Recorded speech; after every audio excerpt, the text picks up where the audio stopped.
Egunon Guztioi, buenos días a todos. En esta última sesión de la EDTP, en la que vamos viendo temas pastorales, pues hoy tenemos la suerte de tener a Gonzalo Pedroche Calleja, pero lo más importante, vamos a empezar a pedir a Dios, porque siempre nuestros problemas son problemas de audio, es decir, escuchar a Dios, la oración. Vamos a conectar, no hace falta cable, sino que hay que poner en nuestro corazón y con humildad le pedimos a Dios que envíe el Espíritu Santo para que nos ilumine a Gonzalo, para que sus palabras sean luz, sean alegría del resucitado. También pedimos por los cardenales para que el Espíritu Santo les guíe en esta labor de elegir al próximo Pedro, y así se lo pedimos con la oración que Jesús nos enseñó. Padre nuestro que estás en el cielo, santificado sea tu nombre, venga a nosotros tu reino, hágase tu voluntad en la tierra como en el cielo. Danos hoy nuestro pan de cada día, perdona nuestras ofensas, como también nosotros perdonamos a los que nos ofenden. No nos dejes caer en la tentación, líbranos del mal. Amén. Amén. San Miguel, ruega por nosotros. Santa María, ruega por nosotros. Pues tenemos a Gonzalo, que es un bautizado, cristiano, seglar, siempre vinculado a trabajar por la Iglesia en distintos lugares. Él es licenciado en Derecho y él ha venido aquí porque quiere compartir una experiencia de la Iglesia, en este caso en un entorno rural, en la zona de Segovia, donde los pueblos pequeñitos, donde son mucho más pequeñitos que nuestros pueblos pequeñitos, como él nos lo contará, y compartir y darnos claves que nos pueden ayudar también a nuestra situación pastoral. Pues nada, pues Gonzalo, en tus manos todo. Pues buenos días a todos, lo primero. Por situar un poco así, para que me conozcáis un poco de dónde vengo. Yo he nacido en Madrid, he estado 30 y tantos años viviendo en Madrid y en la Iglesia de Madrid en realidad, en la ciudad, en parroquias y en el movimiento Scout católico, tanto en grupos Scouts como luego pues, fui presidente de Scouts de Madrid y luego vicepresidente del MSC a nivel nacional y bueno, pues esa ha sido un poco mi trayectoria. Alguna cosa alguna colaboración con la Conferencia Episcopal entonces y tal, pero hace 12 años aproximadamente, cuando terminé el Consejo Nacional del MSC, cuando terminó nuestro mandato, pues por una cuestión de discernimiento vocacional me volví al pueblo de mis bisabuelos y mis abuelos y tal. Entonces ahora vivo, pues desde entonces, en la casa familiar nuestra. Es un pueblo de la Sierra de Segovia, que tiene 40 habitantes. Y entonces la iglesia, yo llegué allí, yo no sabía lo que era ser celebrador de la palabra, no lo había oído nunca, y me pidió el cura que pues fórmate y me echas una mano y tal. Y entonces pues procuré formarme en la escuela de teología y hablando con amigos también, algunos liturgistas y gente que me ayudó a formarme, ¿no? Y a partir de entonces pues atiendo una serie de parroquias con sacerdotes, claro. Hay un sacerdote y yo atendemos en principio unas 6 parroquias. Son parroquias pequeñas, ya digo, o sea, la mía pues tendrá en total, entre los 3 pueblos que forman la parroquia, pues igual llegamos a 70 censados. Y los otros pueblos pues parecido, hay alguno un poco más grande, pero lo grande son 100 y pico, para que nos hagamos una idea.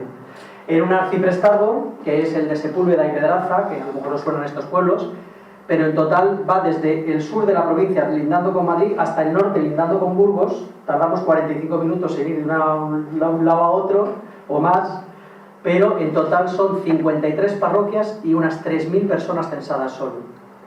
O sea, para que os hagáis una idea un poco del tema. Yo me imagino que no es tan diferente de algunas zonas de aquí, aunque vosotros tengáis pueblos más grandes.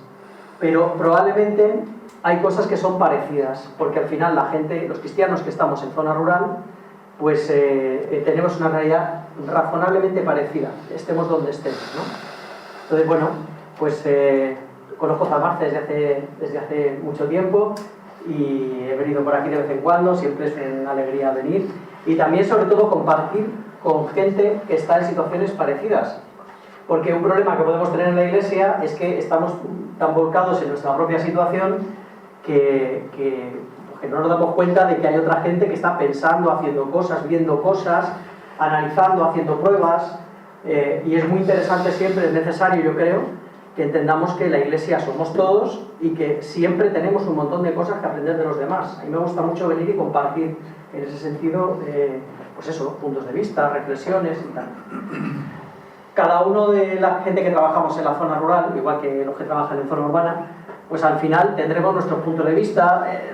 El recorrido que nosotros tenemos también en las distintas diócesis es distinto, y en ese sentido puede haber bastantes cosas que yo os cuente hoy que a lo mejor pues vosotros decís esto no tiene nada que ver con la realidad nuestra, o no tiene razón, o tal, pues estupendo. O sea, quiere decir que son todo cosas opinables. Lo que yo quiero hacer esta mañana es trabajar con vosotros sobre cuestiones no tanto de qué cosas concretas hacer, sino igual qué preguntas y qué reflexiones tenemos que hacernos para comprender la situación en la que estamos y plantearnos una intervención que sea más igual a medio o largo plazo. ¿Sí? Esto no es mi reflexión personal solamente, sino también pues, el recorrido que en nuestro arciprestazgo llevamos. Nosotros trabajamos juntos mucho, los curas y los celebradores de la palabra. Celebradores somos laicos. Y bueno, pues ese de recorrido y ese replantearnos pues qué hacemos, ¿no? En una situación que muchas veces es muy dura, ¿no? Porque ya en sí la Iglesia tiene una situación pues compleja, porque el mundo es muy cambiante. Todos los que hemos estado aquí hemos conocido otra realidad completamente distinta con respecto a la fe, pero además en la zona rural, cuando las comunidades disminuyen tanto y tal, aquello empieza a multiplicarse los problemas, ¿no? Pero también se multiplican las oportunidades, entonces esto es interesante, ¿no? O sea, tener la doble perspectiva. Bueno, eso es un poco así a modo de introducción. El planteamiento que yo tengo entonces es la primera parte, hacer un poco de análisis de cuál es la situación desde mi punto de vista y desde el punto de vista que de las zonas rurales, de dónde se ha venido, qué evolución ha habido en las últimas décadas que ha llevado a la situación actual, algunos puntos que yo creo que son relevantes de la situación actual, que todos los agentes de pastoral yo creo que tienen que tener en cuenta, y un punto de reflexión sobre en qué consiste o en qué tiene que consistir hoy ser cristiano en el contexto actual y en la zona rural.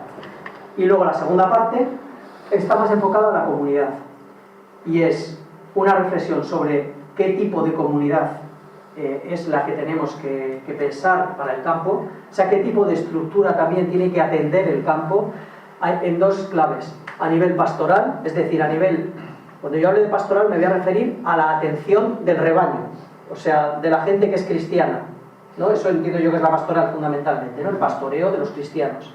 Pero también en otro segundo nivel, que es la misión, es decir, cómo hay que anunciar el Evangelio en medio de una realidad que también en el campo ya empieza a ser muy creciente de increencia o de alejamiento de la fe o tal, ¿vale? Y trataremos de aterrizar luego en propuestas que puedan ir concretando más cosas, sobre todo pistas, ¿vale? Procuraré, si no me enrollo mucho, dejar un poquitín de espacio al final de cada bloque para que podamos hablar y hacer preguntas y tal. Mi miedo hoy es que cuando he preparado esto me daba cuenta que tenía un montón de cosas que quería deciros. Entonces vamos a ver si nos da tiempo y seguramente, con toda seguridad, iré diciendo cosas con pinzas y dejándolas ahí simplemente soltadas, y si a vosotros os interesa pues igual podemos retomarlo luego. ¿Sí? Bueno, esta foto es de mi pueblo, me gusta mucho, la hicimos mi madre y yo un día de invierno, de esta asambleada, con una niebla que había allí. Aquí está la sierra, y mi pueblo pues se llama La Cuesta, se puede ver, por razones obvias. Entonces es así como un cerro, y arriba de todo está la iglesia. Es una iglesia románica, nosotros tenemos la zona allí de románico tremenda, ¿no?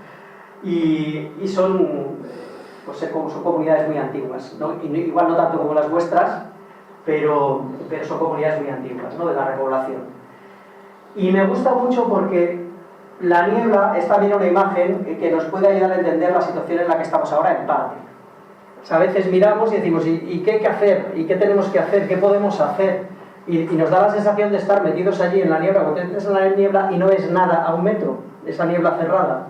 Pero en realidad esa no es el conjunto de la realidad. O sea, tú sales fuera y de repente ves, pues bueno, que la niebla, pues sí, pero está el sol por encima, que en nuestro caso es el sol de justicia, ¿no? El sol que nace desde lo alto, Jesucristo, y luego hay más cosas.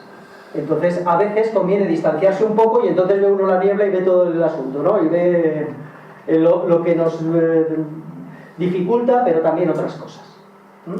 Y cómo la Iglesia está llamada a ser lo que aparece ahí. Parroquia significa, etimológicamente viene algo así como de casa grande en medio de las casas. Y eso es una cosa que es muy sugerente para mí. Entonces, la Iglesia tiene que ser un lugar, o una comunidad más bien, que es capaz de levantar un poco la cabeza por encima de la niebla y ver más lejos, y ayudar a quien está en la niebla a ver más lejos también, ¿no? Entonces, bueno, esta es lo que sugería la imagen, así que la vamos a tener ahí de fondo durante este tiempo. ¿Por qué hacer análisis? Yo he oído a mucha gente en la iglesia que dice, uy, qué rollo, no paramos de hacer análisis, los curas de mi diócesis. Hemos hecho 14.000 análisis y no hemos llegado a ningún lado, y luego no se aplican, y luego tal. ¿Para qué vamos a estar pensando todo tal? Quizá el problema que tenemos en la iglesia para hacer análisis, yo creo que tenemos dos, pero fundamentalmente el problema es que a veces no sabemos hacerlos, y sobre todo que no tenemos datos. Este es un problema que yo creo que tiene la iglesia en España grave. Y es que no hay datos concretos. En otros países, y luego hablaré de algún estudio de Estados Unidos, por ejemplo, en otros países la misma sociedad, no necesariamente la Iglesia, sino la misma sociedad, hace continuos análisis que descienden muy al detalle de la cuestión religiosa. De tal manera que luego las comunidades religiosas, las distintas iglesias en Estados Unidos, por ejemplo, esto en la zona anglosajona es muy frecuente, tienen datos sobre los que analizar y tienen series de datos. Y dice, mira, aquí estaba la situación en el 2000, aquí está en el 2010, aquí está en el 2020. A nosotros nos faltan los datos. Casi no hay estudios que nos digan cosas a las que agarrarnos. Entonces nuestros análisis suelen ser subjetivos. Nuestros análisis suelen ser, pues intuyo que la cosa va por aquí, más o menos veo yo que debe ser esto. ¿Qué pasa? Pues que muchas veces el resultado es que analizamos deficientemente, y como podemos, y luego ponemos en marcha acciones pastorales y echamos muchos recursos, mucho tiempo y mucho esfuerzo, y aquello no desemboca en nada y nos lleva a veces a una frustración. Entonces, con la situación que tenemos, con los datos que tenemos y la intuición que tenemos, la ayuda del Espíritu Santo, pues hay que hacerlo. Hay que tratar de comprender la realidad lo más profundamente posible y dejarnos ayudar con el Espíritu Santo para dar una respuesta a esa realidad. ¿Sí? Vamos a hablar de la población de las zonas rurales. Insisto que esto lo voy a decir desde la perspectiva de allí, pero yo creo que será aplicable seguramente en muchas cosas aquí. En primer lugar, una cosa que yo me he dado cuenta de que es muy importante en las zonas rurales es que se trata de comunidades muy antiguas, que saben o tienen en el fondo de ellos el conocimiento de que son comunidades muy antiguas. En el caso de Segovia, probablemente aquí también, pero en el caso de Segovia son comunidades que surgen, las actuales, en la repoblación. Pues la Reconquista va avanzando y en el siglo XI se fundan la gran mayoría de nuestros pueblos, de tal manera que nosotros tenemos una colección de iglesias del XII y del XIII pues monumentales, cada 3 kilómetros, o sea, sí, la gestión del patrimonio es de locos, pero son comunidades entonces que se fundaron porque había cristianos que querían vivir como hombres libres, como cristianos libres, ellos y sus descendientes. Y esto, aunque no se verbalice claramente, está en el ADN de lo que son los pueblos. Nuestros pueblos han nacido como comunidades cristianas.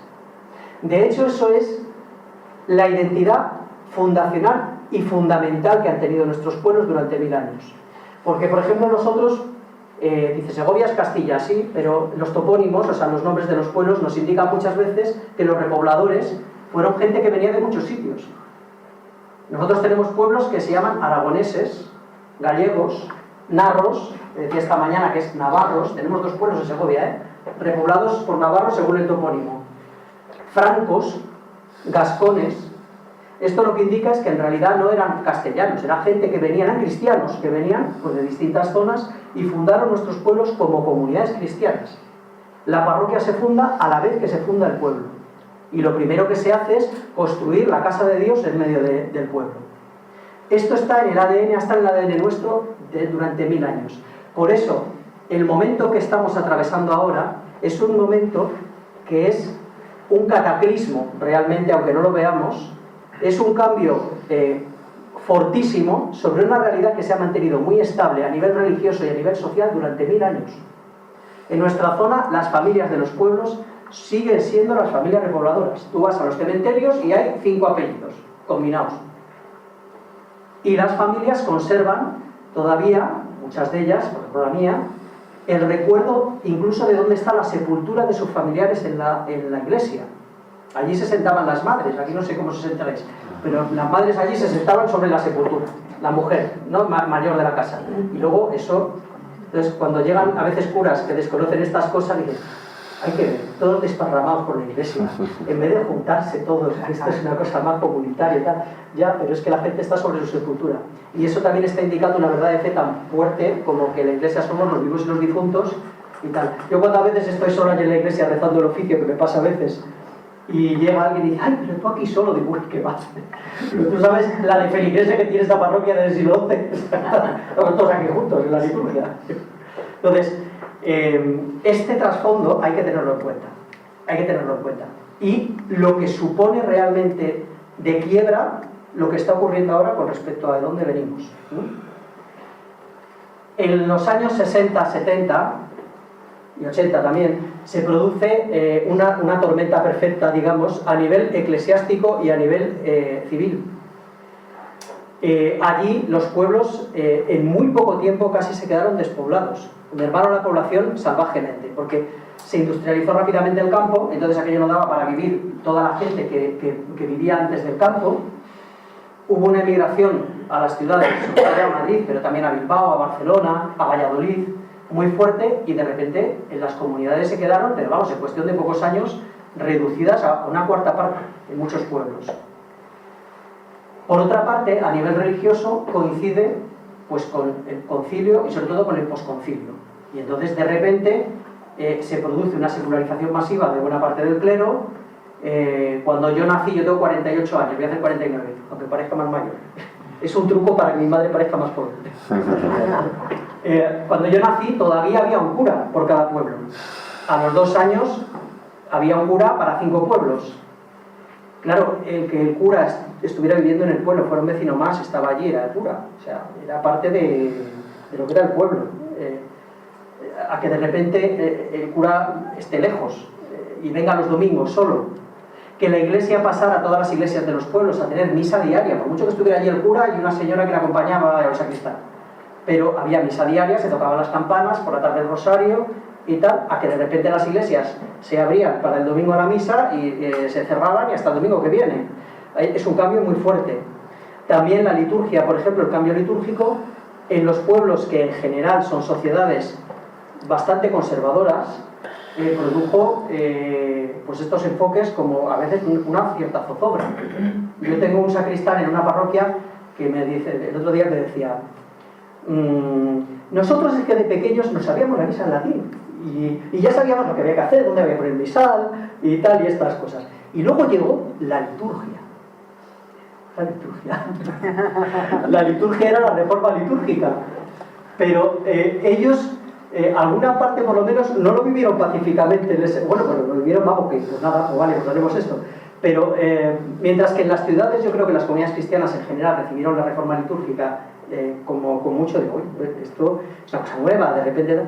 En las sociedades más conservadoras, por ejemplo los pueblos, pues porque las tradiciones y lo que yo he hecho con mis padres y con mis abuelos pesa mucho, forma parte de la identidad personal.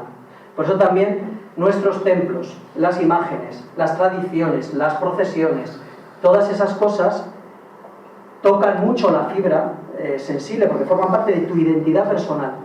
Y poner eso en duda, igual tú has dejado de ir a la iglesia y no sé qué, pero la fiesta de tu pueblo, la Virgen de tu pueblo, la iglesia de tu pueblo, está ahí dentro de ti, ¿no? Por muy deficiente que esto pueda ser, desde claves ya más serias, ¿no? Pero está ahí, y esto hay que tenerlo en cuenta. Con esta migración masiva se produce un fenómeno que yo no sé si aquí se habrá producido, imagino que sí, pero allí es muy relevante, que es el de allí se llaman hijos del pueblo. O sea, la gente que se ha marchado del pueblo a la ciudad, sus padres quizás se han quedado viviendo en el pueblo, por lo tanto la casa no la han vendido, sino que ha quedado abierta o cerrada, pero luego de repente aparecen las vacaciones, que es otro invento de hace poco, y entonces, pues en el verano, ¿dónde vamos? Al pueblo, el mes de vacaciones, ¿no? Claro, a medida que esto se va acelerando, pues no solamente se va el verano, sino que se van los fines de semana, y uno se jubila y dice, pues puedo pasar más días en el pueblo, y se van arreglando las casas, y hay calefacción, y aquello empieza a ser más cómodo, y hay una carretera que hace que con la ciudad estés más cerca, y se produce este fenómeno de gente que no se ha desvinculado de la comunidad del pueblo, pero ya no son vecinos. Entonces es una cosa un poco rara con respecto a lo que había antes, porque claro, se partía de la situación de que antes todo el mundo que vivía en el pueblo eran vecinos y feligreses de la parroquia, y además esos conjuntos eran los mismos. El mismo número de personas eran vecinos y el mismo número de personas eran feligreses. Pero ahora tenemos gente que está identificada con el pueblo, o sea, que se consideran parte de la comunidad del pueblo a nivel social y a nivel religioso, pero no son vecinos. Y formalmente tampoco son feligreses porque no viven allí todo el rato, están censados en otro lado, ¿sí? Y esto produce una distorsión. Una cosa muy interesante que ha pasado con esto es que son dos cosas. Una es esta, que hay una crisis institucional. Entonces hubo una crisis con respecto a las dos instituciones que configuraban la vida del pueblo. ¿Por qué? Porque el concejo está formado, el ayuntamiento está formado por los vecinos, pero es que hay gente que ya no son vecinos. Y la parroquia está formada también por los que viven allí, los cristianos que viven allí, pero eso ya no ocurre. Tenemos gente cristiana que no vive aquí, pero el caso es que muchos domingos está. Y hay otra cosa que a nivel religioso ocurre, que es que mucha gente, muchos de estos vecinos que se fueron a la ciudad, se han desvinculado de la iglesia en la ciudad y sin embargo no se han desvinculado de la iglesia en el pueblo. Porque siguen teniendo en el pueblo un lugar de referencia, quizá el único lugar de referencia religioso y el único vínculo con la iglesia, aunque no sea formalmente su parroquia. ¿Sí? Una cosa también que ha ocurrido allí, por lo menos masivamente, es que la sociedad ha reaccionado espontáneamente al hecho de no verse identificada con estas dos instituciones clásicas y ha formado otro tipo de instituciones. Una de ellas son las asociaciones. No sé si aquí hay asociaciones en los pueblos, pero ¿la asociación qué es? Una institución civil, privada, que puede agrupar a un montón de gente que no esté censada. Entonces, si nos damos cuenta, las asociaciones en los pueblos han sustituido a estos dos, no han sustituido, pero de alguna manera, en determinadas casos han sustituido a estas dos instituciones, porque la asociación es más flexible en la membresía y es capaz entonces de integrar más correctamente en el tejido social a la gente que se considera parte de la comunidad del pueblo. Muchas asociaciones allí llevan el nombre del titular de la parroquia, ya para rematar el asunto, ¿sí? ¿Qué ha pasado también? Pues que durante todo este tiempo, después del posconcilio, se ha producido, y de mayo del 68 y tal, se ha producido el proceso de secularización de la sociedad. Y eso ha afectado a la gente de nuestros pueblos.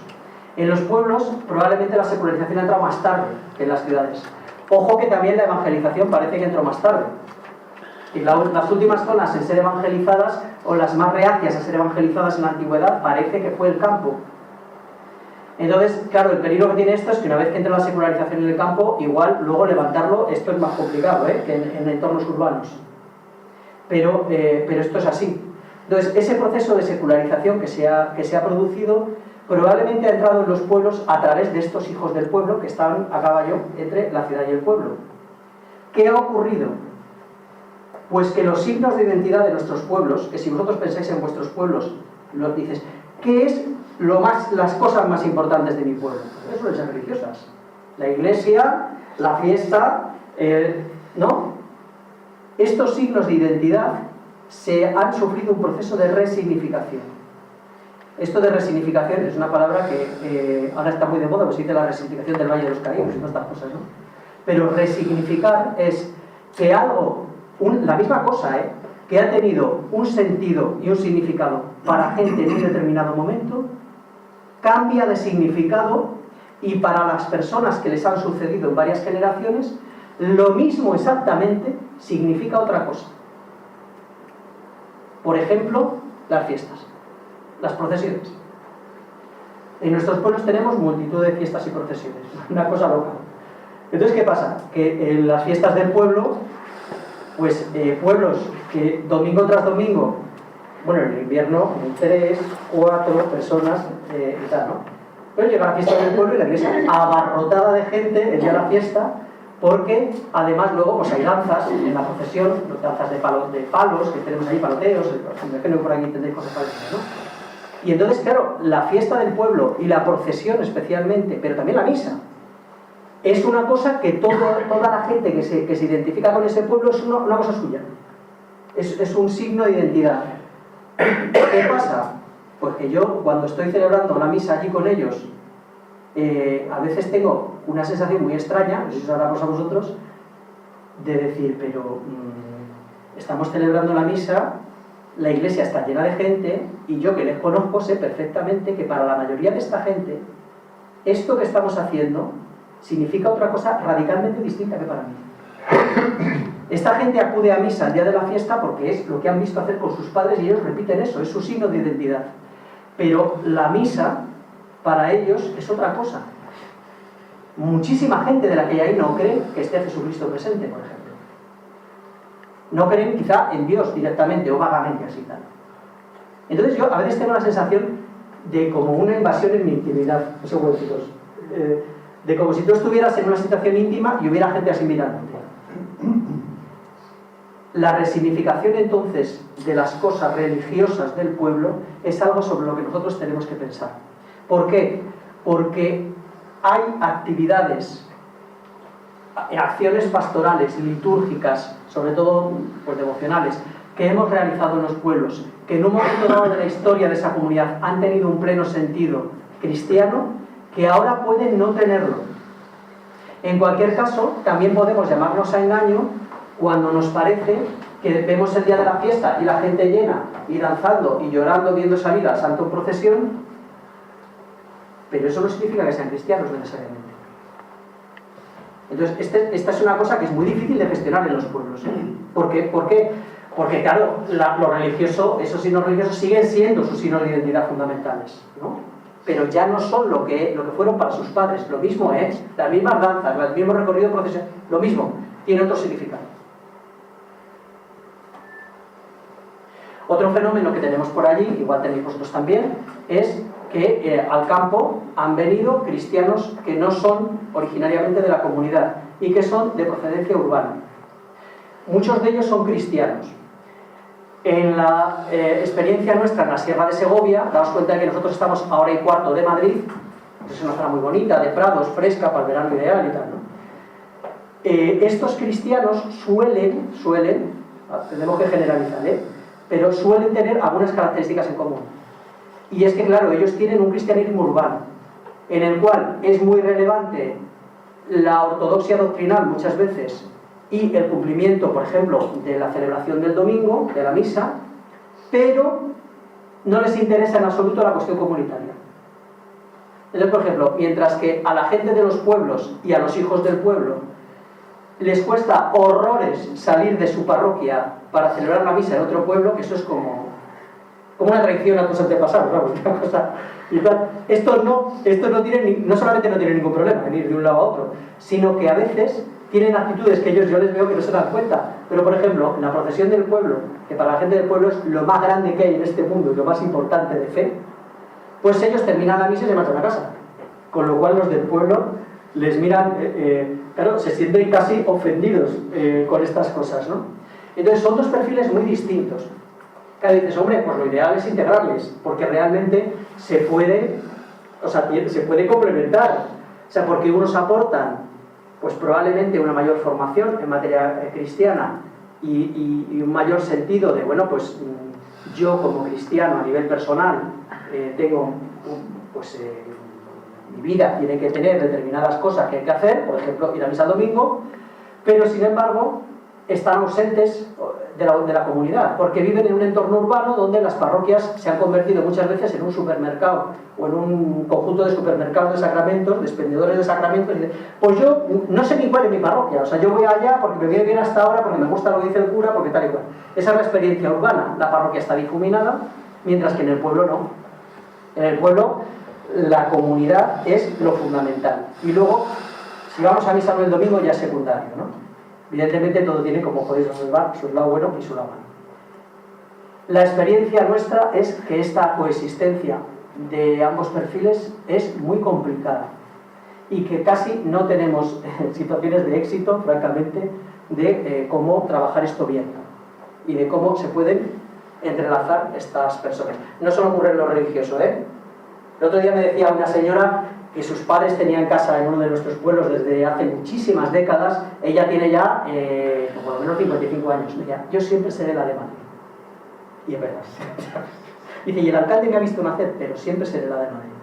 Y es cierto, estas cosas.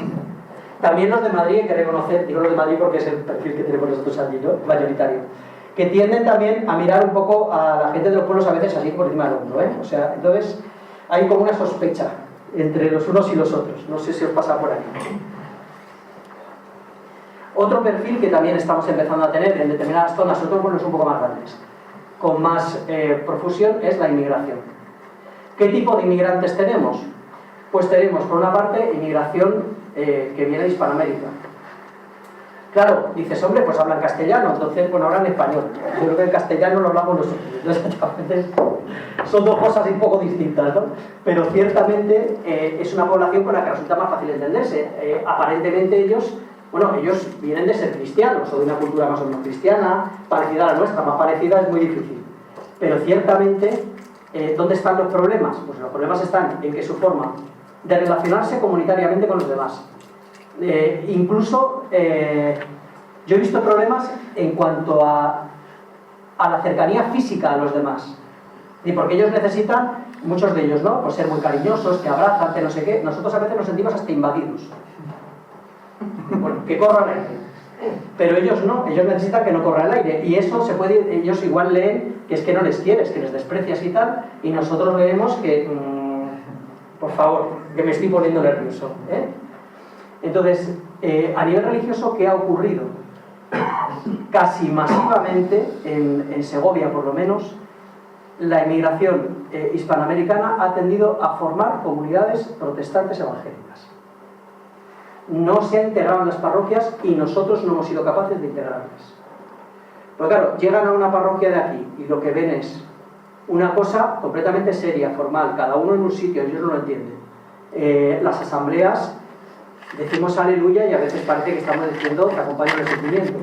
O sea, claro, ellos no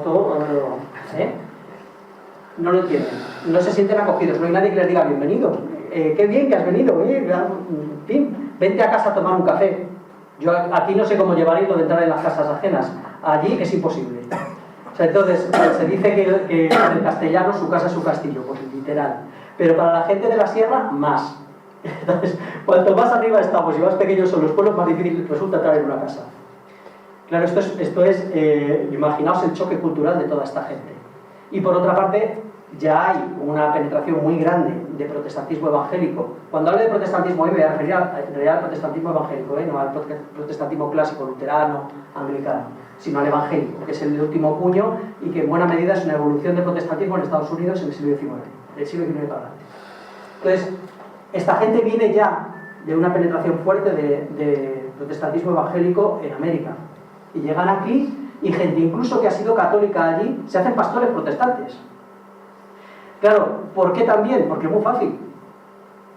O sea, daos cuenta de que la expresión, por ejemplo, del culto cuadra culturalmente mucho más con ellos.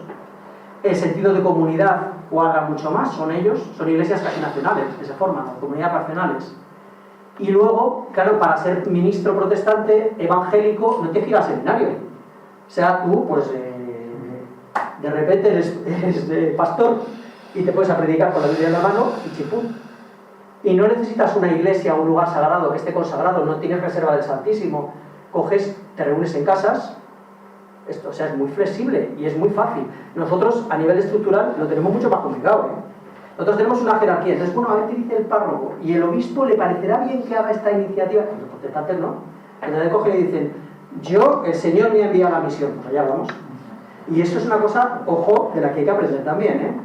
Pero que facilita el que la inmigración de Hispanoamérica esté masivamente en España, por lo menos en el campo y en la ciudad también, ¿eh? En comunidades evangélicas. Otro tipo de inmigración que hay también es inmigración de países ortodoxos. No sé si tendréis por aquí, pero allí hay algún pueblo que tiene un terreno muy grande, que la mayoría de la gente que hay censada en el pueblo son ortodoxos. Y nosotros con la iglesia casi cerrada. Chico, si esta gente tiene sucesión apostólica, si tiene una validad entre los sacramentos, pues no sé, ¿no? Vamos a pensar qué hay que hacer por esto.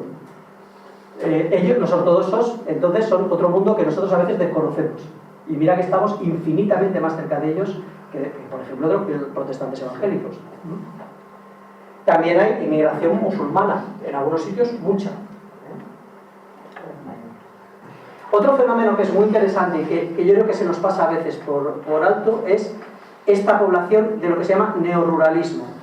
No sé si lo habéis oído hablar y tal, pero para decirlo fácilmente es el tipo de gente con un perfil, diríamos, alternativo, normalmente de origen urbano, que se va a vivir al campo. ¿Por qué? Porque quieren vivir una vida más sana, alimentarse con cosas biológicas, suelen tener bastante problemas con los médicos, suele ser gente con mucho sentido de comunidad y con ganas de hacer cosas y de implicarse en el pueblo, gente muy amable que sí que quiere implicarse en las comunidades, y gente que suele responder a un perfil espiritual de lo que se conoce como New Age o Nueva Era. Entonces, por decirlo muy rápidamente, si alguien no lo tiene más o menos claro, la Nueva Era es una espiritualidad que es la que hay en las últimas décadas, predominantemente en Occidente probablemente. Es una cosa también tipo neblina, a veces ha sido descrito como una neblina, que no es aparentemente un sistema religioso o una religión, que a veces no aparece ni siquiera presentada como algo espiritual, pero que en realidad es una evolución de cosas muy antiguas, del gnosticismo en la antigüedad, de cosas de estas, ¿no? Entonces, es una experiencia religiosa en la que Dios no existe o está muy difuminado. Y esto, en el fondo, en la lógica de la New Age es que tú te acabes creyendo o acabes intuyendo o te acabes comportando como si tú fueras Dios. Así para decirlo rápidamente. Esto es más viejo que la tos, está en el capítulo 3 del Génesis, pero es muy moderno. Entonces, claro, es muy interesante, es muy atractivo. Este tipo de espiritualidad ha penetrado incluso en la iglesia a veces hasta unos límites que es que no lo queremos, en el lenguaje cotidiano. El otro día tuve una conversación con la veterinaria a la que llevo yo al perro y en un momento dado, en la misma frase, esa persona que había sido catequista dijo las dos a la vez, resurrección y karma o sea, cosas de estas. Es decir, se nos han colado un montón de cosas de fondo que están ahí.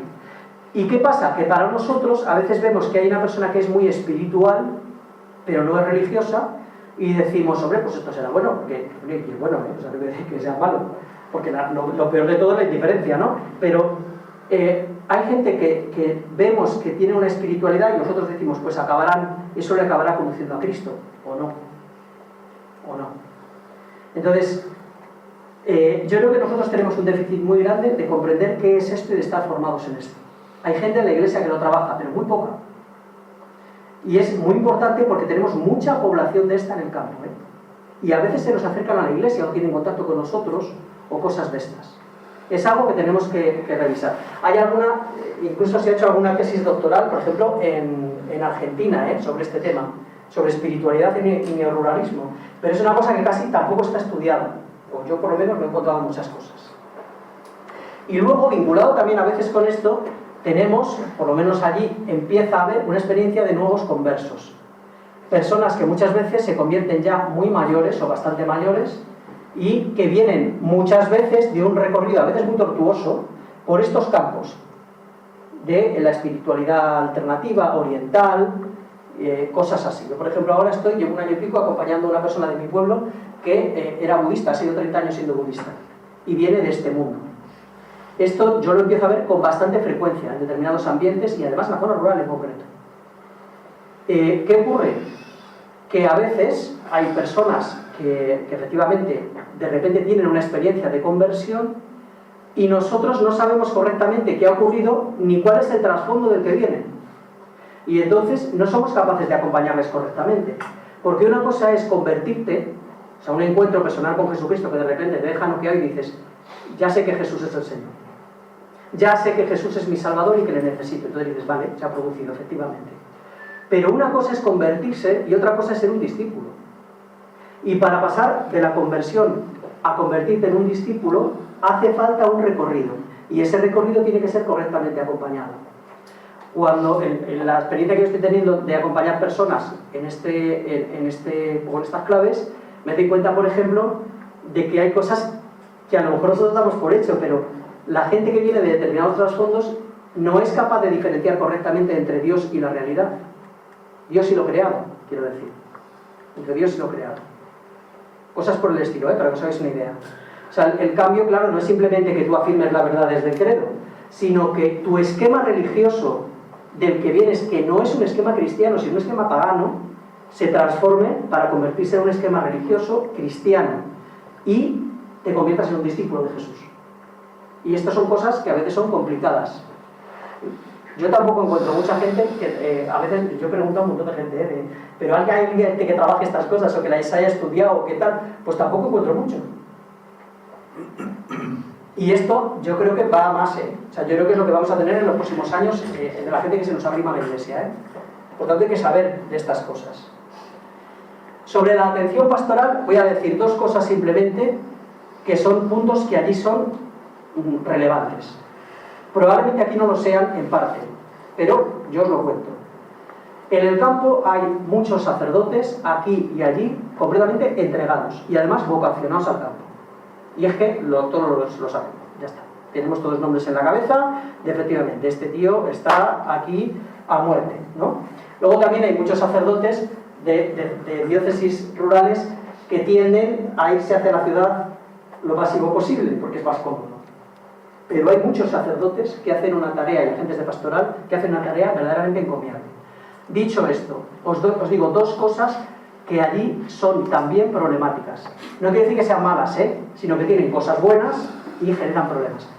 Una, que aquí prácticamente probablemente no tenéis, es que nosotros tenemos en el campo muchísimo clero extradiocesano, es decir, que no es diocesano de Segovia, y de hecho es clero mayoritariamente extranjero.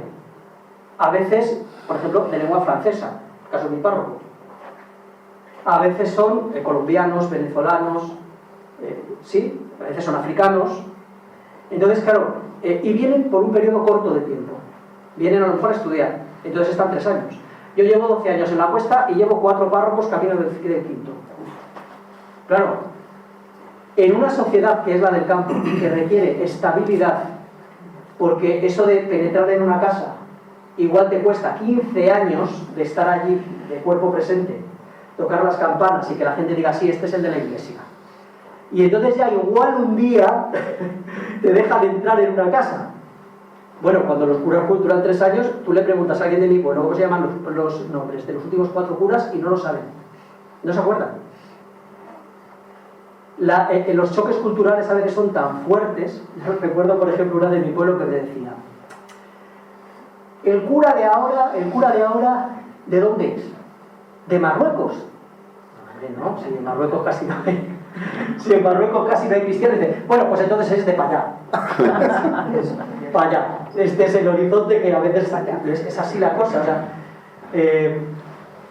la falta de presencia también y el no trabajar en común, los sacerdotes y los agentes de pastoral, aquí el que tengáis una comunidad de sacerdotes es una bendición para todos, porque garantiza una estabilidad enorme en la pastoral. Pero cuando uno está, el clero está esparramado y no se relaciona entre ellos casi, ni con los laicos que hay por allí, y en casa aquello, el objetivo parece que es decir misas y ya, y salir del paso, eso genera una imposibilidad de plantear acciones de pastoral a medio y largo plazo. Imposible. Y de relacionarte con la gente desde un punto de vista del pastor que conoce a las ovejas por su nombre, las ovejas conocen su voz y le siguen. ¿Por qué? Porque conoce su voz. O sea, eso no se produce cuando tú tienes esta inestabilidad en los agentes de pastoral. Una cosa que ocurre en el campo de Segovia con mucha frecuencia es que los celebradores de la palabra, que son los agentes por antonomasia pastorales que estamos sobre el terreno, somos de hecho el ministro estable. Entonces, ¿qué pasa? Porque la gente se muere y te llaman aquí. Porque eres la persona de referencia, ellos lo entienden así. Entonces, la cuestión de los celebradores de la palabra, que sé que por aquí alguno tenéis y puntualmente hay alguna celebración, en Segovia es una cosa muy antigua ya. Hay un recorrido de 50 años desde que fueron enviados los primeros celebradores por el obispo hasta el día de hoy. Yo he sido durante muchos años coordinador de los celebradores de la diócesis. Y es un fenómeno que 50 años después, ya claro, con recorrido, pues hay que evaluar. Porque tiene cosas buenas, también los curas diocesanos tienen muchas cosas buenas. Para empezar, tenemos curas, que no es seguro, no es menor, ¿eh? Pero los celebradores ocurre lo mismo. Tiene de bueno pues el que han generado una presencia estable en el terreno muchas veces, que son gente con la que la gente del pueblo se identifica mucho más fácilmente y oye, que se ha logrado que un nutrido grupo de personas haya asumido una tarea pastoral muy relevante, que no solamente se limita a celebrar cuando falta el cura, sino que realmente es una presencia muchas veces estable de la Iglesia ministerialmente hablando en el pueblo, ¿no? Pero tiene también cosas que hay que revisar. Por ejemplo, que hay muchas comunidades que han llegado a normalizar que total que más da la misa que la celebración de la palabra. Porque aquello parece un poco lo mismo. La primera parte es clavada y la segunda parte es que nos da la comunión. Y además a este le entendemos. O sea, yo he llegado a ir a algún pueblo y venirme a la puerta de la gente de la puerta de la iglesia después y decirme, es la primera vez en 5 años que entendemos un sermón. Pero claro, o sea, ¿qué ocurre? Que es un problema, porque la Eucaristía, celebrar la Eucaristía no es una cosa secundaria para nosotros. Entonces, ojo con esto, que hay ahí cosas buenas y cosas que hay que revisar. Quizá resituar correctamente. Luego hablaremos un poco de esto también. Segunda parte de lo que yo quería hablar hoy con vosotros. Esta mañana, primera hora. Yo creo que tenemos que hacer una referencia entonces mínima a qué es hoy o qué tiene que ser hoy ser cristiano.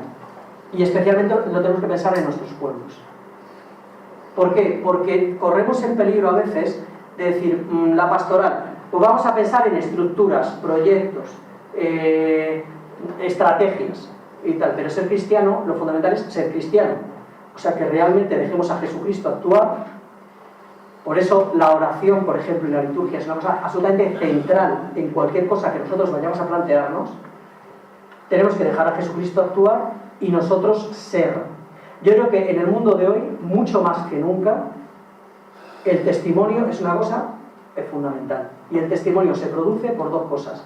Porque hay una palabra que se da, es decir, porque nosotros somos capaces de verbalizar que creemos en Jesucristo, que somos cristianos, que nos ha salvado, que es el Señor de la historia y que ha entregado su vida y ha resucitado para que todos los que queramos tener esa vida, las que aceptemos esa salvación, tengamos vida eterna, tengamos su vida.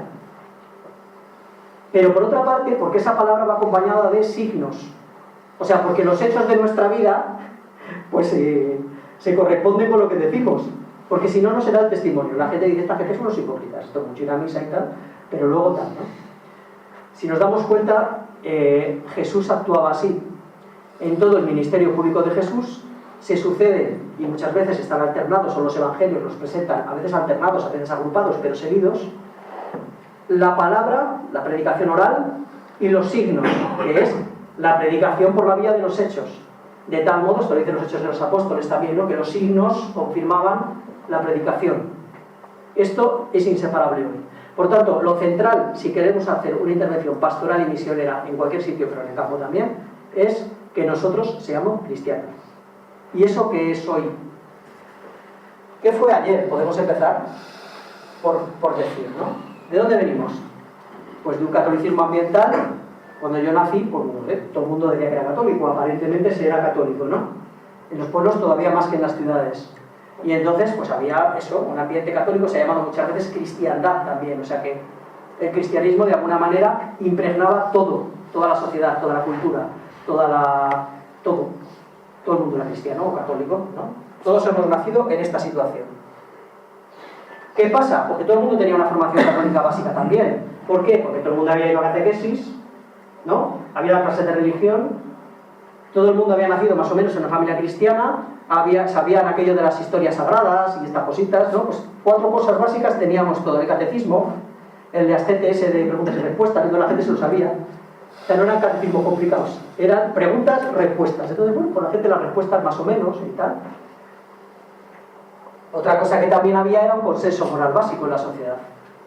Incluso cuando empieza la secularización empieza por un desapego de la vida de la iglesia, de la liturgia, de determinadas cosas, pero en general nadie ponía en solfa que lo que se llamaban valores cristianos eran los valores correctos. Esto no se ponía en solfa, ahora ya sí, porque va avanzando la cosa, pero antes no. Y todo el mundo tenía algún tipo de relación con la iglesia, porque quieras o no, por lo menos lo del bautismo, la comunión, las confirmaciones, las bodas, entierros, y luego, pues hombre, pues que de vez en cuando las fiestas, y hombre, pues todo el mundo más o menos sabía qué cura había por allí, quién era el párroco, tenía a veces contacto con religiosos, ¿no? Esto existía. Pero tenemos que reconocer que ese tipo de experiencia religiosa masiva no iba acompañado necesariamente siempre de la existencia de un verdadero encuentro con Jesucristo. ¿Por qué? Porque si lo hubiera habido, todo el torbellino que ha venido después quizá no hubiera sido tanto. Entonces, cuando a veces se dice, oye, es que el posconcilio ha sido muy malo. Bueno, pues el posconcilio ha desencadenado un montón de cosas, es verdad, pero ojo que el concilio ya se hizo porque había cosas que venían picadas de ala, ¿eh? Entonces, ojo que la apariencia de cosas no es la realidad de las cosas. Ahí había problemas que se remontan mucho, ¿eh?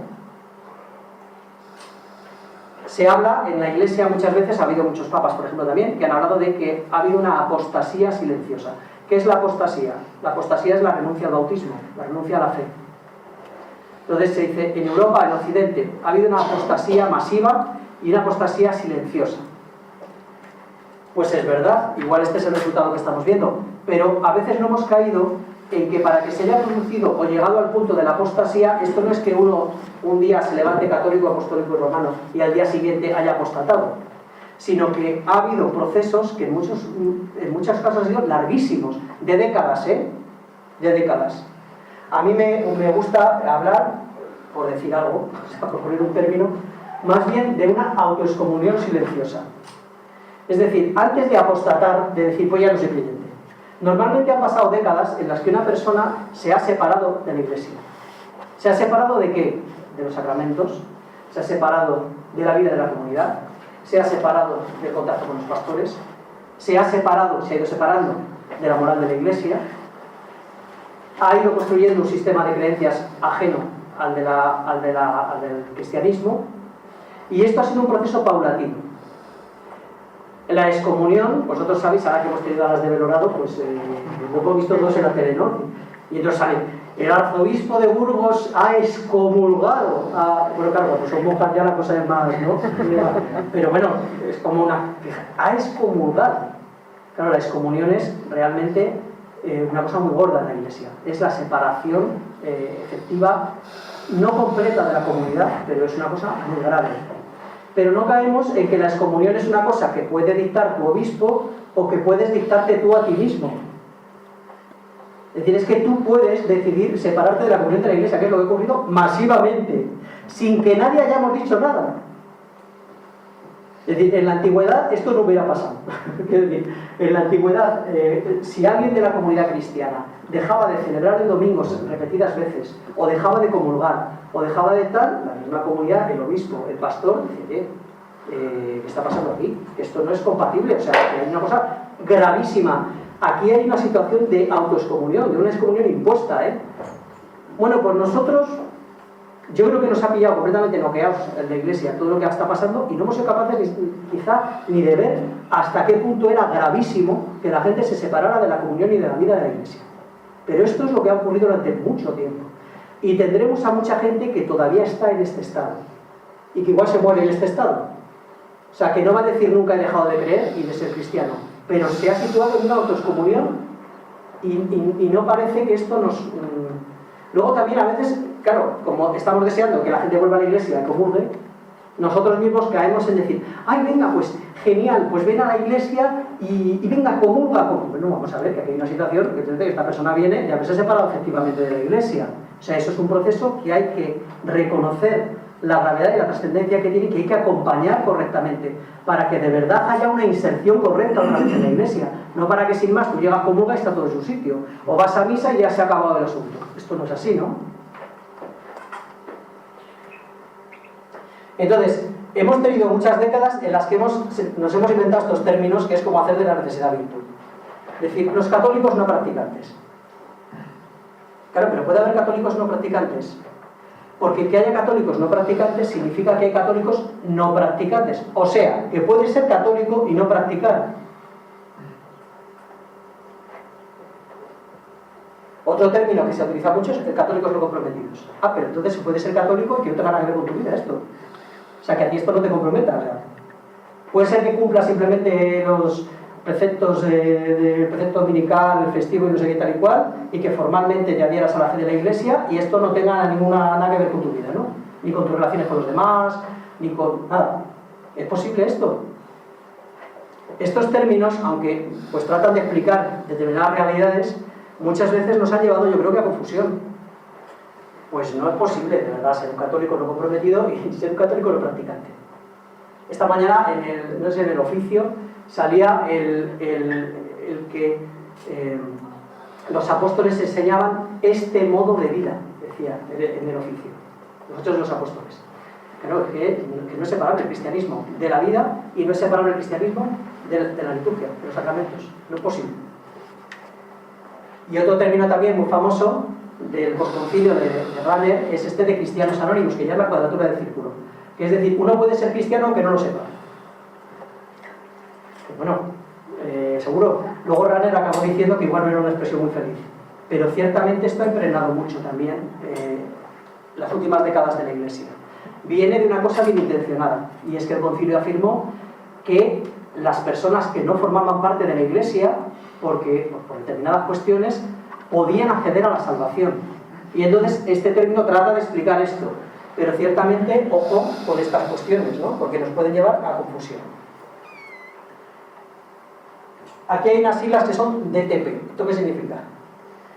Significa deísmo terapéutico moralista.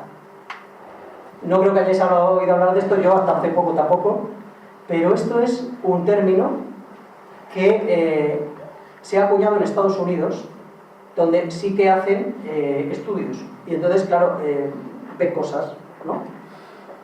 En un estudio nacional de juventud y religión en Estados Unidos en el año 2000, o sea que ya han pasado 25 años, pero en este año se hizo un estudio para saber los jóvenes de entonces, que son los que ahora tienen 35 años, los jóvenes de entonces exactamente en qué creían, con independencia de la confesión a la que estuvieran adscritos, si eran bautistas, anglicanos, católicos o lo que fueran. Y entonces es muy curioso porque salió que la gran mayoría de ellos compartía una serie de... o sea, se identificaban como cristianos, pero compartían una serie de creencias en común, que forman un sistema, y es el siguiente. Primera, existe un Dios que creó y ordenó el mundo y vela por la vida humana en la tierra.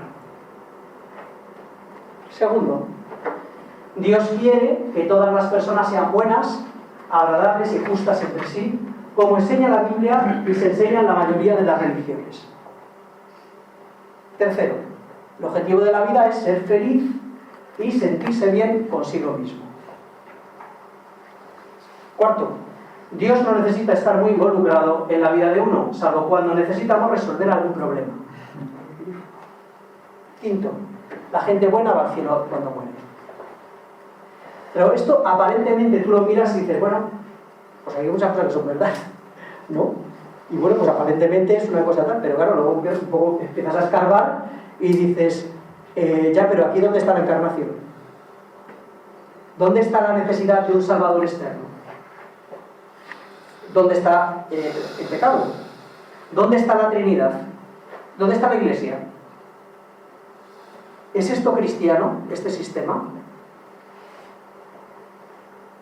Ahora, si nosotros con honestidad le diéramos un papelito a la gente que dice que es cristiana en nuestros pueblos y en las ciudades, con este conjunto de creencias, y al lado el credo de Nicea, y dices, venga, honestamente, ¿tú con qué cosas estás más de acuerdo? Muy probablemente, habría mucha gente que se considera cristiana que está en estas claves.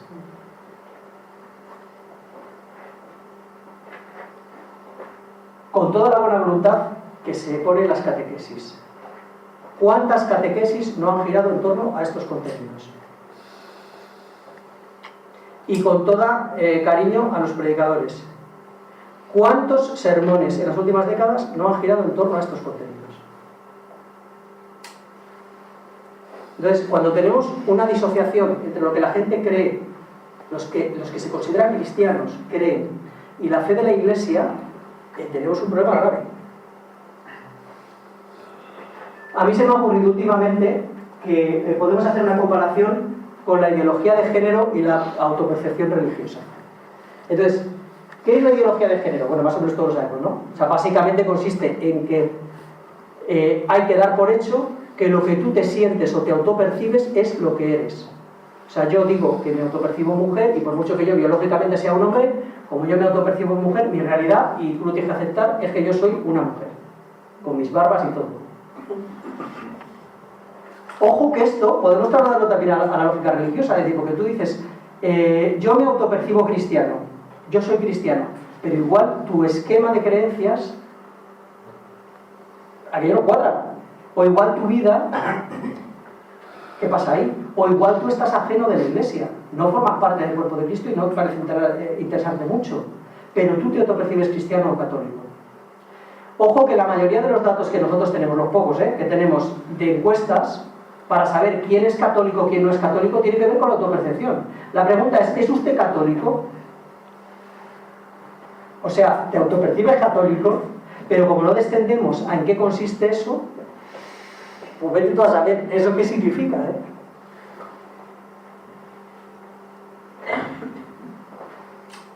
Ser cristiano soy.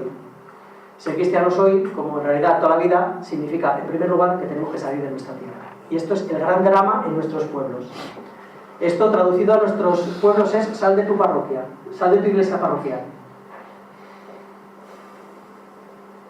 Esto es muy duro, pero tenemos que hacerlo. Ser cristiano hoy no es una cuestión ya cultural, es una cuestión de comprender que cada uno de nosotros estamos llamados, como dice el Cántico de Efesios, desde antes de la creación del mundo estamos llamados por Dios a lo que estamos llamados a ser, a nuestra vocación, que somos personas radicalmente libres, tenemos que vivir radicalmente libres, que solamente es libre el que tiene como único Señor a Dios, y que la vida pasa por la entrega de la vida y el ejercicio de la libertad pasa por entregar la vida. También pasa por comprender que nosotros hemos sido ungidos sacerdotes en el bautismo. No es el mismo sacerdocio que el sacerdocio ministerial, pero es un sacerdocio. A nosotros se nos ha ungido para que ejerzamos el sacerdocio. Y nuestra participación en la liturgia está en esta clave, tiene que estar en esta clave. Me llama mucho la atención cuando a veces le decimos a la gente para que venga a misa, le decimos, te va a venir muy bien, vas a salir muy reconfortado, muy alimentado y tal. Y claro, a veces la gente va a misa y no siente nada de esto. Pero el cristiano tiene que participar en la liturgia con el objetivo de autoalimentarse o de recibir un alimento, con el objetivo fundamental de recibir un alimento, de santificarse. Por supuesto que salimos de la liturgia santificados y alimentados. Pero a la liturgia nosotros, si somos cristianos adultos, vamos como sacerdotes. Es decir, no vamos principalmente para nutrirnos, sino para entregarnos, para unirnos a Cristo, que es el que está ofreciendo esa liturgia, ¿no? y hacer lo que Él hace, que es ofrecer su vida en favor de ¿quién? Del conjunto de los hombres, de todos los hombres. Esta perspectiva es distinta de la que solemos tener. No podemos permitirnos el lujo de no estar formados. ¿Por qué? Porque estamos en un mundo en el cual nosotros tenemos que dar razón de nuestra esperanza, que diría Pedro. Lo tenemos que hacer. Tenemos que conocer nuestra fe. No es la fe del carbonero, ya no puede ser. Y tenemos que ejercer también la profecía, que está relacionado con esto. Es decir, nosotros estamos llamados a, en el nombre de Dios, decir la verdad. Y a veces denunciar las injusticias, asumiendo el precio que conlleva. Ojo que la profecía se ejerce hacia afuera de la iglesia, ya sea Jonás, por ejemplo, enviado a Nínive, ¿no? Pero también hacia dentro de la iglesia. Muchos profetas hablan al pueblo de Israel y asumen las consecuencias de haber hablado al pueblo de Israel y decirle cosas que no molan. Los cristianos ya no podemos vivir un cristianismo solitario. Para nosotros tiene que ser fundamental comprendernos como parte del cuerpo de Cristo. Y por lo tanto, la vida comunitaria es irrenunciable para nosotros, o tiene que serlo. Luego veremos en qué se puede completar. Y otra cosa que yo creo que fundamental es la centralidad que tiene que tener en nuestra vida el Día del Señor. Luego hablaremos un poco de esto. Pero el Día del Señor, el domingo, no puede ser una cosa más o una cosa que se reduzca al rato del Señor, cuando vamos a misa. Es el Día del Señor. Es un día consagrado al Señor. Es un día para Él y en el que nosotros tenemos que estar plenamente a su disposición y que tiene muchas más dimensiones que ir a misa. En resumen, podemos hacer un juego de palabras con las citas de la Biblia. El sal de tu tierra, de Abraham, nos tiene que conducir a ser sal de la tierra, que es lo que nos propone Jesús, ¿no? Necesitamos salir de nuestras unas cosas que nos molan, que nos gustan, que conocemos, donde nos sentimos seguros, etc.